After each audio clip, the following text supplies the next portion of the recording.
કોઈ પણ પ્રકારની કમ્પ્લેન હોય ને એને આપણે જે લખવું છે ને એ જ બહુ જ ઇમ્પોર્ટન્ટ છે.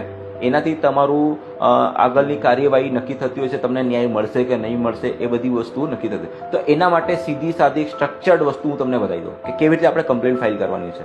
તો સૌથી પહેલાં એક પેપરમાં તમારે જે તે પોલીસ સ્ટેશનનું નામ લખવાનું. સમજો કે મહેરબાન કતારગામના પોલીસ સ્ટેશનના પોલીસ ઇન્સ્પેક્ટર સાહેબ સમક્ષ આ લખી દીધું. પછી આપણે રાઈટ સાઈડ પર આપણે લખવાનું છે પરચુરણ અરજી નંબર યા તો ફરિયાદ અરજી નંબર, ખાલી જગ્યા છોડીને સ્લેશ કરીને વર્ષ લખી દેવાનું, 2025 છે 2024 છે, જે પણ આપણે લખવું હોય તે લખી શકીએ, જે કરંટ વર્ષ હોય છે. ત્યાર પછી પહેલું આપણું નામ લખવાનું હોય છે અરજદાર યા તો ફરિયાદી.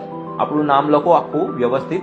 પછી આપણી ઉંમર છે, આપણે ધંધો શું છે, આપણે કયા ધર્મના છીએ, આપણે રહેવાનું ક્યાં છે, આપણો મોબાઈલ નંબર છે, આ ડિટેલ્સ લખવાની. હવે ફરિયાદી અરજદારો એકથી વધારે પણ હોઈ શકે છે, બધાના નામ આવી રીતે લખવાના. પછી વિરુદ્ધ એવું લખીને પછી સામાવાળા લખો કે આરોપી લખો, એમનું નામ, એમને ક્યાં રહે છે, એમનો મોબાઈલ નંબર શું છે, એકથી વધારે હોય તો આ બધાની ડિટેલ્સ અંદર લખવાની છે.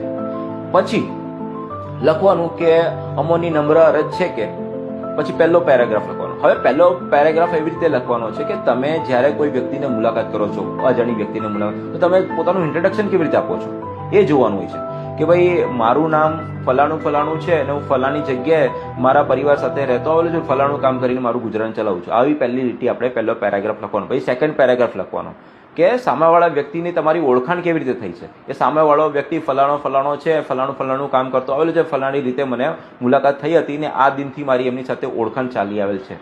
થર્ડ પેરેગ્રાફમાં આવીએ તો ડે ટુ ડે જે કંઈ અપરાધ થયો છે એ બધી વસ્તુ આપણે લખવાની છે કે ફલાણા વ્યક્તિએ ફલાણી જગ્યાએ આવીને મને કીધું હતું કે આવી રીતે કરવાનું છે ને મેં ન કરતા એને મને મારેલો હતો, મારી પાકીટને બધી વસ્તુ લઈ લીધેલું હતું, આ તારીખે